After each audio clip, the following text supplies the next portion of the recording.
3 ans après, le Brexit a eu raison de Theresa May. La première ministre britannique n'a pas trouvé la solution qui convienne au Parlement pour la sortie du Royaume-Uni de l'Union européenne. May n'aura pas tenu 3 ans à la tête du gouvernement après avoir succédé à David Cameron. Une fois les rênes de l'exécutif en main, en juillet 2016, la première ministre britannique a eu la lourde tâche de rallier les Britanniques derrière une vision du Brexit susceptible de combler le fossé entre partisans et opposants.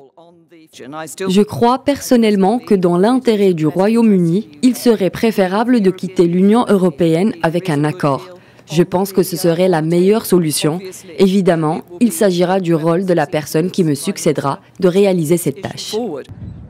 La chef du gouvernement a été usée par le Brexit et incessamment critiquée par son parti, profondément divisé sur la question. Pendant son mandat, les accords négociés pendant de longs mois avec Bruxelles ont été rejetés 3 fois par les députés britanniques. La commémoration du débarquement du 6 juin 1944, célébrée sur les plages de Normandie, représentait également pour Theresa May sa dernière apparition officielle à l'étranger.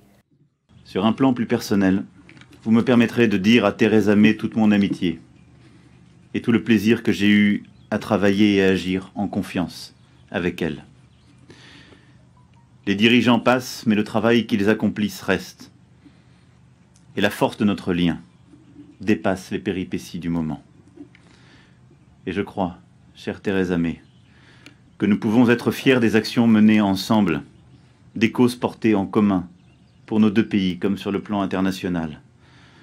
Toujours plongé dans l'incertitude, le peuple en a assez. Qu'il soit pour ou contre le Brexit, les Britanniques sont fatigués de cette bataille de 3 ans qui déchire le pays. Ce vendredi, à l'issue d'une élection législative partielle, le parti du Brexit s'est incliné face au parti travailliste. C'est un revers pour le Brexit Party, fondé il y a quelques mois et arrivé largement en tête du scrutin européen fin mai, avec 31,6% des voix.